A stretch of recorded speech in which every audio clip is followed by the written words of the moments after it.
Hello, my name is David Rhodes. In this video, I'll be discussing the dynamic refresh feature being developed for MIM release 12.1.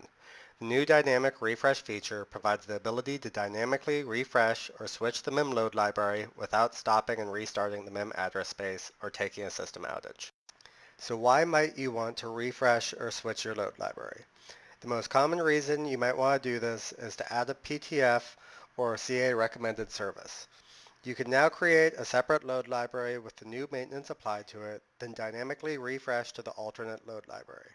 If a problem occurs on the alternate library, MIM will automatically fall back to the defined primary load lib. We designed this feature to align with CA's dynamic data center strategy theme of disaster recovery and business continuity. Our goal is to eliminate scheduled system downtime due to MIM maintenance. Dynamic refresh is a sub-feature of Restart Manager that was added in release 11.9. So to use it, you are required to be using Restart Manager. Now on to the demo. When I issue the new command, display load lib, I can see a list of the current libraries that are defined to this MIM.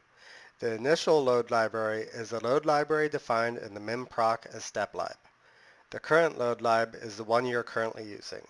The primary load lib is the load lib that will be used in the event of an unplanned outage. Currently, there is no alternate library defined. So let's go ahead and add an alternate library.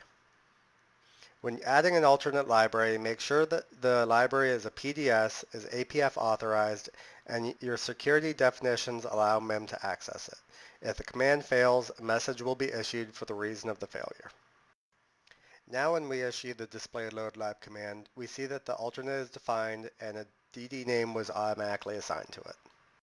Next, I'll refresh to start a new alternate load library. As a side note, current and primary are also valid sub-options for the refresh command.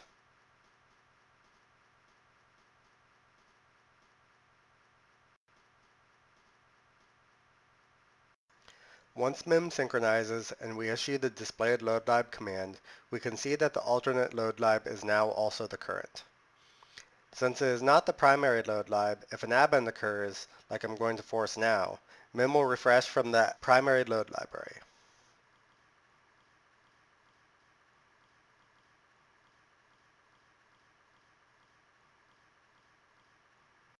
Now that MIM is back up, we can view the display load lib and see that the current load library was refreshed from the primary.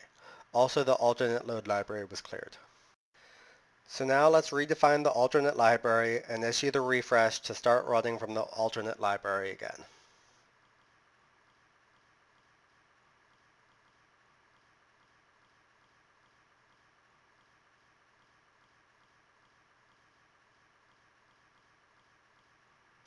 Now let's commit the load lib. Committing the library causes the current load lib to be set as the primary so that it will be used during unplanned refresh. The committed library is only retained across refreshes, so we suggest you update your step lib or have a way to document that this is the preferred load library. If MIM is shut down or the system is IPL'd, MIM will always start from the defined step lib. Now that it's committed, the display load lib command shows primary as the current load lib. Now when I force an append, we see that we reload from the newly committed library.